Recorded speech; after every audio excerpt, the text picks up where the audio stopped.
The future of heart care. We're leading Georgia there. At Georgia Heart Institute, our world-renowned cardiologists, heart surgeons, and vascular surgeons bring breakthroughs to patients every day and coordinate expert care more closely than ever. It's a seamless approach that means healthier hearts for your family for generations to come. The future of heart care. We're leading Georgia there. Georgia Heart Institute. This is Life Admin Life Hacks, a podcast that gives you techniques, tips and tools to tackle your life admin more efficiently, to save your time, your money and improve your household harmony. I'm Tarana Roberts, an operations manager who's about to have a fangirl moment interviewing someone that inspired me to make changes in my life. I'm Mia Northrop, a researcher and writer who needs to revisit insourcing tasks to the kids since their math skills and knife mastery is now up to speed. In this episode, we interview journalist and woman of influence, Tracey Spicer.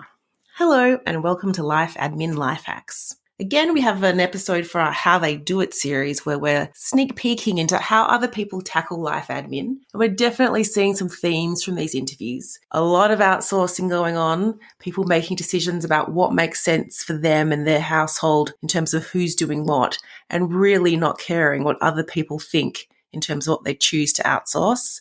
Everyone needs to remember that other people really don't care about so much of what you choose in your life. Very true. Also themes around sharing tasks in households and what's possible, and it's really expanded my imagination in terms of divvying up things for partners or kids. And then that confirmation that people really do hate doing their taxes. I'm certainly not alone in that department. Yeah, I think I'm the only one who likes them. So in this episode, we talk to Tracey Spicer, who reveals the next level way she enlists her kids to help with household tasks, the rethink of gender roles in her family and the impact on who does what, and how radical simplification reduces her decisions and maximises her headspace. Tracey Spicer AM is a multiple Walkley Award-winning author, journalist and broadcaster who has anchored national programs for ABC TV and radio, Network 10 and Sky News. In 2019, she was named the New South Wales Premier's Woman of the Year, accepted the Sydney Peace Prize alongside Tarana Burke for the Me Too movement, and won the National Award for Excellence in Women's Leadership through Women and Leadership Australia. In 2018, Tracey was chosen as one of the Australian Financial Review's 100 Women of Influence, winning the Social Enterprise and Not-for-Profit category. She was also named Agenda Setter of the Year by the website Women's Agenda, and for 30 years of media and charity work, Tracey has been awarded the Order of Australia. Tracey, this podcast is 30 minutes long, and if I keep reading your bio, we're going to run out of time. It's incredible. I'm just like, what hasn't she done? Let's just say you're very accomplished and utterly admirable and leave it there. And we'll link the rest of it to the show in the show notes. Maybe we'll talk through some of it. But wow, you have done so much and been very busy and very directed in the things that you've been focusing on, especially, in driving women's agendas. That is hilarious that you should say that, because when you were reading out my bio, I thought, that makes me sound like such a tosser, because I'm such a bogan from the outskirts of Brisbane. And when I look at my bio, I go, oh, no, that makes me sound like I'm completely insufferable. But thank you for reading all that out nonetheless, because it is very lovely. The words tosser and insufferable did not come to mind. I was just thinking impressive, admirable, on a mission. Anyway, thank you for coming on the show. Oh, it's my pleasure. Thank you for asking me. It is so exciting to have you here. When we decided to interview guests for the 4th season of our podcast, you were right on the top of my list. Your TEDx video, The Lady Strip Bare, I think it's had more than 6 million views now. It had a huge influence on me and it's added years back to my life. So I'm having a bit of a fangirl moment here at the moment. And for listeners who haven't seen it yet, we'll link to it in the show notes, but Tracey's TEDx Talk talks about the time women spend on grooming and the effect it has on our productivity. And you share stats about men's grooming habits. It's about a third of the time that women spend on it. And you think about those lost hours, you could be doing an MBA, you could be becoming fluent in another language or mastering the flute. And then you share research about how grooming and housework negatively impact earnings for women. And when I was watching it, I couldn't help but think about, life admin and its impact on earnings too. And at the end of that talk, you challenged the audience to take note of how much time is spent on grooming, and think about the other things you could do, decide what you could reduce or live without. And I just sort of felt there's really strong corollaries here with life admin and what you could be doing with that time. Yeah, there really are, because women historically have been responsible for the caring roles in society for children and ageing parents. And we know a lot about the sandwich generation. And we also know that women still predominantly do the overwhelming majority of the physical housework and also the mental load in the house. So I guess there is a really strong link with my TEDx talk where, particularly in this era, someone said to me the other day, we're over-zoomed and under-groomed, which is hilarious, that a lot of people are embracing, not spending that time getting dressed up to go to the office because they're doing Zoom at home. But because women are working more at home now, and men because of the coronavirus pandemic, women are still doing more stuff around the house at home, even though they're working from home. So this whole idea of flexibility, if women could work more from home, it'd be much better in the workplace, we'd be paid more, men would be flexible as well. That hasn't happened. In fact, it's pushed women more back towards the kitchen and doing more of those household chores. Yeah. Absolutely. And you mentioned then the mental load. I guess one of the other inspirations for our work is that French cartoon, that Emma cartoon. Have you seen it? And I guess I'd be interested to know, how heavy is your mental load in your household? I love that cartoon. It was a real light bulb moment for me, along with a lot of people around the world. I hesitate to say that I'm really fortunate, but I am really fortunate. My husband was brought up with a single mother and had to fend for himself at a very young age. So he's always taken on 50-50 in the household. I do a lot of the cooking. He does a lot of the cleaning. In fact, all the cleaning, because that's his jam. He actually finds it really relaxing, I dare to say. People will hate me for saying that, but that's just the way it developed with him growing up. However, when I saw that cartoon, it made me realise the little things that you don't often think of. For example, when the kids were little, I was always the one who would organise the holiday care, for example. So one holidays, we were coming up to the holidays after I'd read the cartoon, and I said, rightio, you can organise the holiday care this time. And he found it immensely frustrating and infuriating, as you do, trying to find somewhere to put the bloody kids when you're both working. But it opened up important conversations in our households as well as many others. Yeah, absolutely.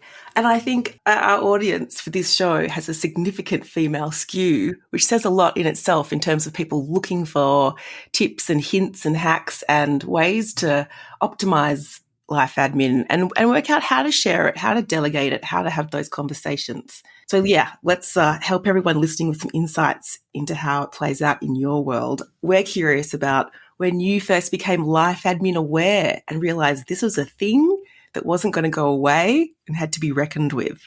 I'm by nature a pretty disorganised person. Like, I became more organised when we had kids, because you just have to, right?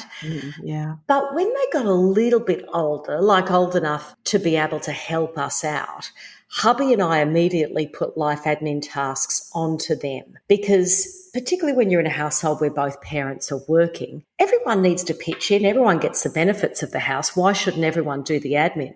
So my friends used to laugh at me, because I've run my own business for 12 years. I've done my own books and BAS and GST and all of that rubbish. I got our daughter to help me out with that from when she was 7 years of age, because I thought, she really liked maths, and I thought, you know what? I can show her that maths is relevant in the real world by helping me do it. And she loved it. She'd go through my receipts and circle all the expenses and that kind of stuff. This could be the answer to my tax issues, the fact that I take so long to do my tax. Why haven't I thought of this earlier? Honestly, rope in the children to do everything. We gave them against extension. That's right. We gave them, particularly because we want to teach our boy to cook as much as our girl, of course.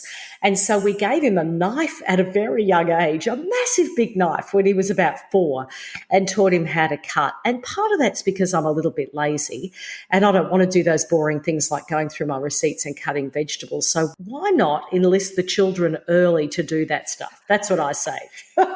Well, that's really interesting, because a lot of our guests have spoken about outsourcing, but I'm also a big believer in insourcing, like use the resources in your household before you pay someone else to do it. Well, that's right. And in all seriousness, a lot of my friends with older kids, I'm fortunate to have a lot of older friends whose kids are a couple of years older than ours who I turn to for advice. A lot of them have turned around in recent years and said, you know what, I wish I had taught the kids earlier to look after themselves around the house because now they're moving out and there's basic stuff they just can't do. So it really is teaching life admin skills to your kids as well as helping you out. Yeah, and you're not the first person to also deal with cutting vegetables. That seems to be a real sticking point with people. There's a lot of vegetables to cut for small children. It's infuriating, and you don't want to spend the money and have the wasted packaging on buying the pre-cut vegetables. So I've got to the stage where I'll cut anything, but I refuse to cut potatoes. I'm like, if you kids want to have potatoes, you can cut them yourself. I'm done.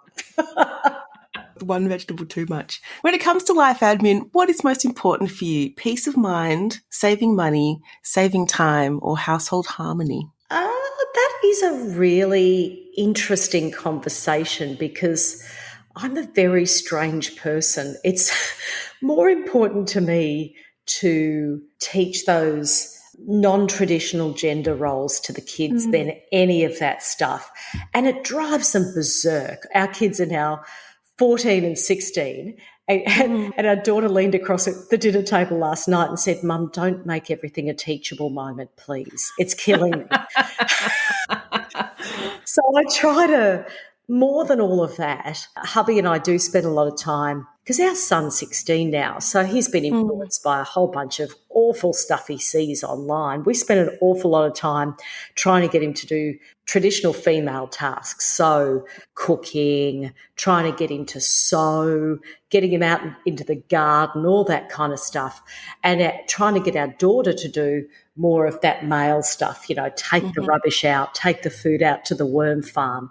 So to me, it's more important to get, if you've got kids of different genders, to get that kind of balance right rather than harmony. I can tell you it causes a lot of conflict in the household, but I'm determined that, they need to learn this kind of stuff young so they don't get set in those real pink and blue roles when they're older. Yeah, you're playing the long game there. I'm trying. I don't know whether it will succeed. So when it comes to life admin, are there some areas of life admin that are like your pet peeves, like cutting potatoes, or some life admin tasks that you actually enjoy doing? Oh, when we got a dog for the kids, I said straight up, I'm not picking up the poo in the backyard. I always grew up with cats and I found the picking up the poo to do with dogs disgusting. So that is the one life admin task I will not do. It's our daughter's dog. We told her she had to do it, but often my husband ends up doing it with her. So that's a no-go area. And is there some areas of life admin that you actually enjoy or look forward to? I had a really close relationship with my mum, and she died prematurely. One of the things we did together, again, traditional female kind of role, but we did it with joy in our hearts. We loved cooking when people came over for dinner or whatever. So I really like when people come over for lunch or whatever to spend, or dinner to spend the whole day cooking. I find that very relaxing. If I can just do that with the music on and no one bothering me, I'm pretty happy to do it. It does feel like people fall into the camp of love cooking or hate cooking. So it's great I'm also a big lover of the cooking and feel like that's actually the part of life admin that I enjoy the most. So, oh, that's great. What's your signature dish? What do you love to cook the most? I'm really big into the ottolenghi recipe books at the moment. So I've been loving creating the whole feast from, that he describes in those books. So that's really good fun to have a bunch of people over. And now that the COVID restrictions, because we're here in Melbourne, I felt like we sort of had, this sort of starvation of not being able to have people over to share a meal. So I'm sort of making up for lost time at the moment. Oh, you must be loving it. His cookbooks are the best. I'm chuckling over here because I have an ottolenghi cookbook. There is one thing that I wanted to make for about 2 years. On multiple occasions, it's these cauliflower fritters that sound amazing. They look amazing. I have bought all the ingredients. They've sat in the fridge. I open up the thing. I look at how many steps, how much friggin' chopping of vegetables there are. And I'm like, it ain't going to happen. And I watch the ingredients die in the back of the fridge and I put the cookbook back on the shelf. Oh, we're all different, aren't we? We're all different. So I'm interested, Tracey, how under control is your life admin when it comes to things like comparison shopping for the internet plan and you realize your mobile is out of contract, or, it's tax time and you've got to pull things together. Are all those things humming in your household? And if so, how did you get there? Oh, look, my husband's father left the family very early when he was 1 year old, but he was an accountant by trade.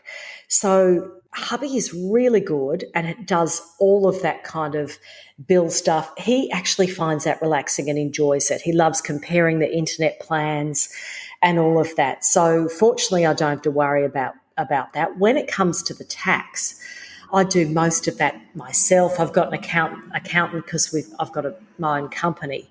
But because I've had my own company for quite some time now, I actually, I used to hate it at the start, but I don't mind that tax stuff now, particularly with coronavirus. We lost all of our work last year because we're both freelancers. So just looking at all the numbers and thinking, oh my gosh, are we going to have to pull the kids out of school? Are we going to have to sell the car? I was going through my cupboard working out what frocks can I sell online?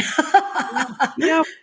And is that just a sort of a matter of time and developing mastery so that you're comfortable with those tasks and so that they, you can perform them easily? Or is it a sort of a mindset thing for you? What got you to that level where there was that level of comfort and there's not, because some people have, there's a lot of stress around this, a lot of stressing out. How did you get to such a comfortable place with it? Oh, only habit and necessity. Honestly, when I started doing my own BAS and GST, Jason, my husband, pointed out, he said, do you realise that you drink half a bottle of wine when you do your GST every quarter? And it was true. I'd sit there at the table with receipts all over and I'd grab a bottle of wine. I'd sit there and smash it out. Yeah. I'd go through the receipts and almost cry by the end. And it was when he made that point, I thought, this is probably not very good for my health. So that's what I thought. I just have to get used to it. I have to get some advice externally. I did a few courses on it to understand it better so it didn't stress me out so much so I didn't become an alcoholic. Yeah, whatever gets you through.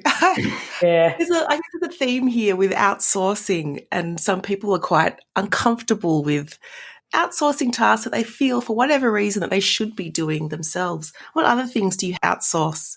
I mean, apart from the things that you give your kids. I really love gardening. I find it very, very relaxing, but I'm terrible at it. I've got a black thumb.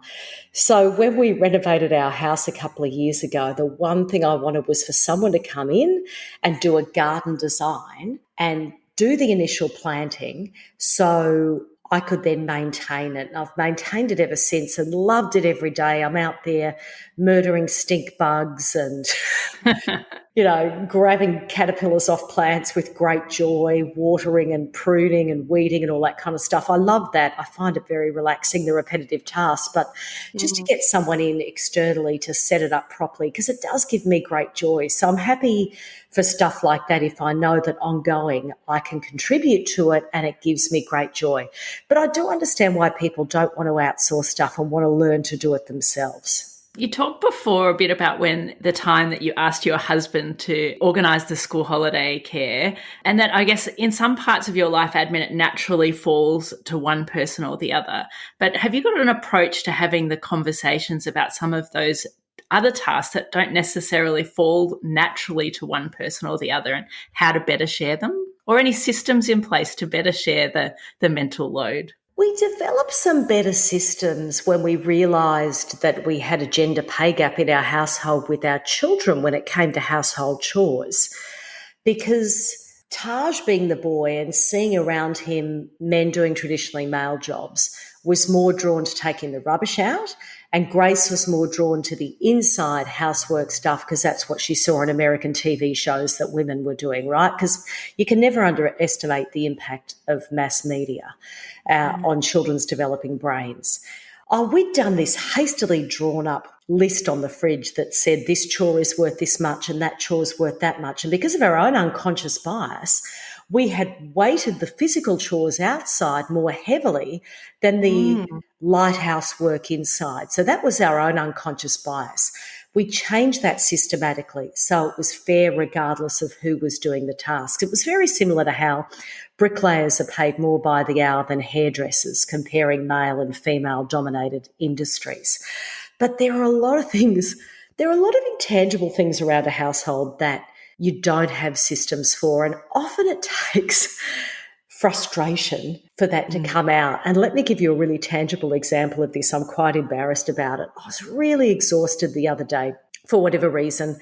And we always have dinner at the table and try to be proper about that and have a conversation with the children. Sometimes it's really frustrating to get anything out of them because they're teenagers, right? They clam up.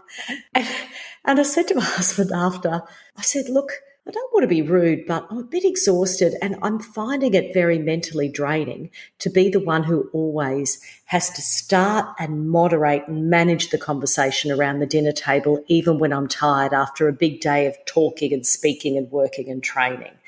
And it actually, he looked a bit annoyed at the time, but the next night he moderated the conversation more around the dinner table. So sometimes it just takes you to get to that point where you think, oh God, I'm just bloody sick of doing this and I want someone else to take the load.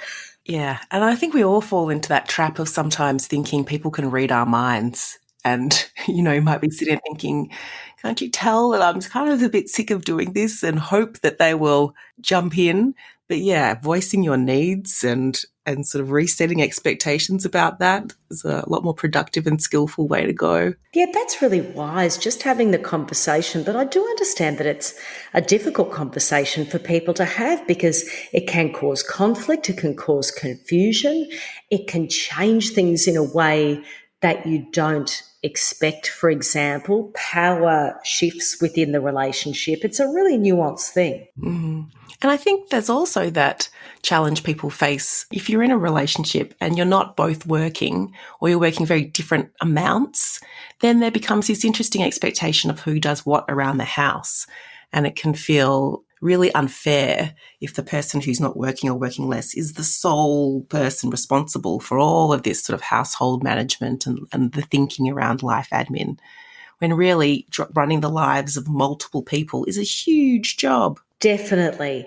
It's like that research that showed that regardless of how much women work, whether it's part-time or full-time, they still do the bulk of the physical housework. And I would suggest they also do the bulk of the life admin tasks, particularly if they do work part-time, because there is that unspoken expectation that they will then take over all of that often unappreciated, invisible work around the house. So, Tracey, can you give us a life admin success story? What's absolutely sorted for you right now, something that maybe in the past wasn't? Oh, I don't want to bang on about this too much, but it has worked a treat, although it started from a very low base. When we started getting the kids to cook one night a week each to take a bit of the load off, even though I love cooking, I don't want to do it every night. This was about 5 years ago, and Taj and Grace both cooked these dreadful meals at the start. Taj's was the most memorable because he cooked this paella and it was really salty. Grace and I were going, oh, darling, this is nice, but it's very salty. What did you put in it? He said, yeah, I didn't understand it when they said 1.5 cups of chicken stock. So he's put in 1.5 cups of chicken stock powder. Oh, that's chickeny. Honestly, we looked like these puckered up old women afterwards. Jace was working that night, so Grace and I were walking around dehydrated like we'd been in the desert, It was just dreadful. So you've really got to suck up some terrible meals when you teach the kids to cook independently and leave them to their own devices. But now, 2 nights a week, they cook really, really decent meals that an adult would be able to cook, and it takes such pressure off us because they go to the shops, they get the groceries, so it's teaching them that life admin stuff. This is what you need to do to keep a household running.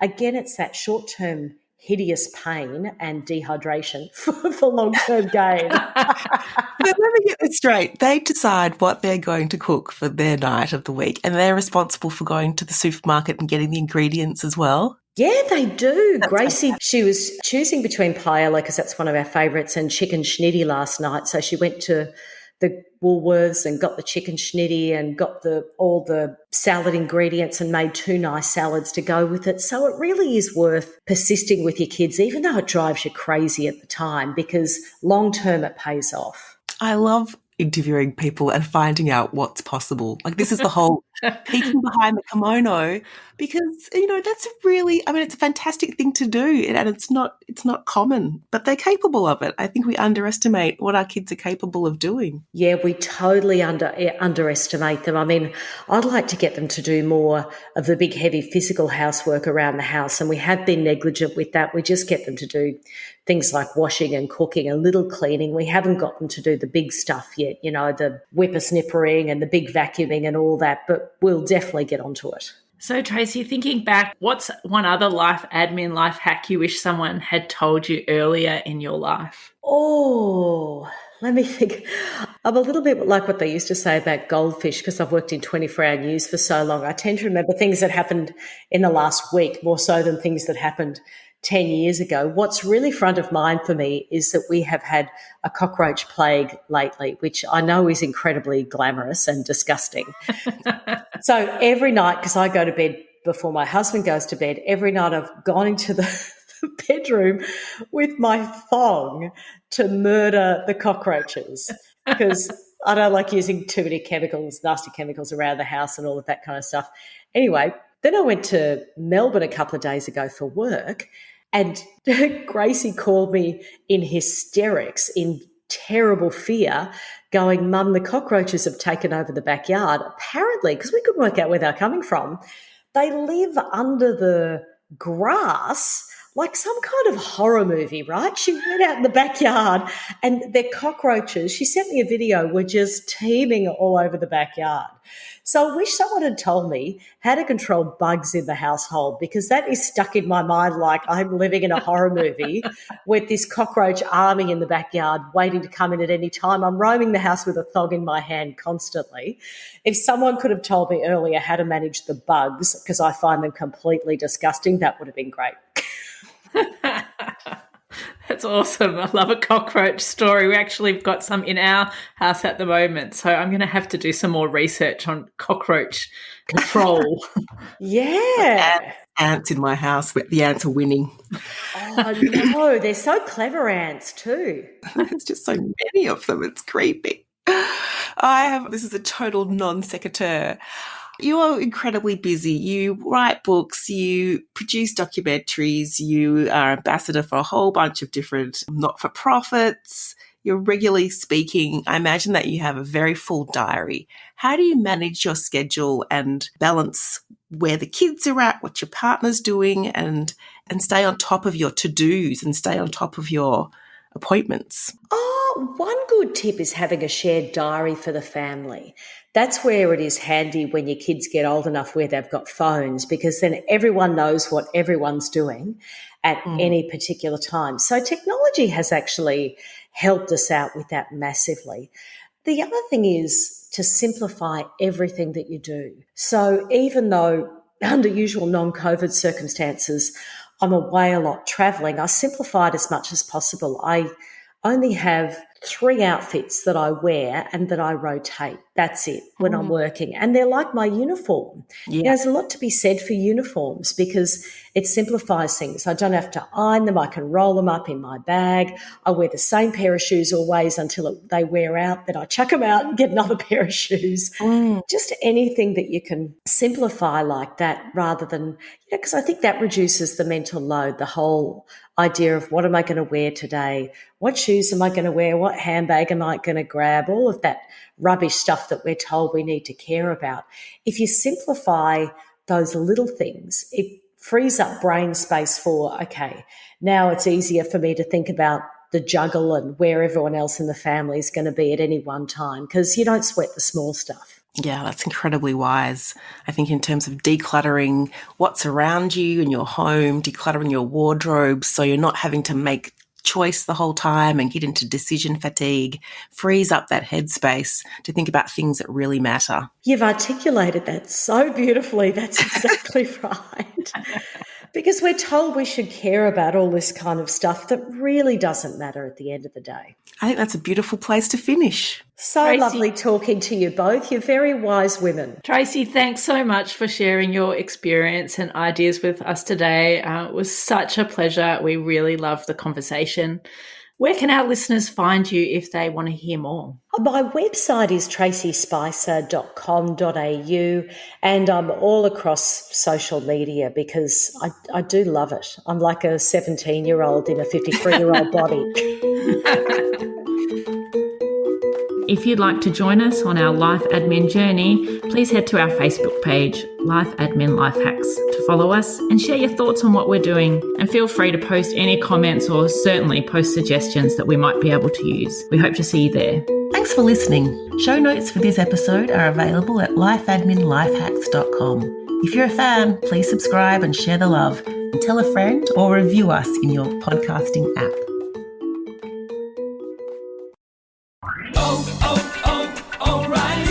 Is your vehicle no longer stopping like it used to? Don't miss spring brake deals at O'Reilly Auto Parts. Our professional parts people will help you find the brake parts and supplies you need. Now through April 25th, get 15% off when you buy a set of Brake Best Select or Import Direct brake pads and 2 rotors. Stop by O'Reilly Auto Parts today or visit O'ReillyAuto.com. O'Reilly Auto Parts.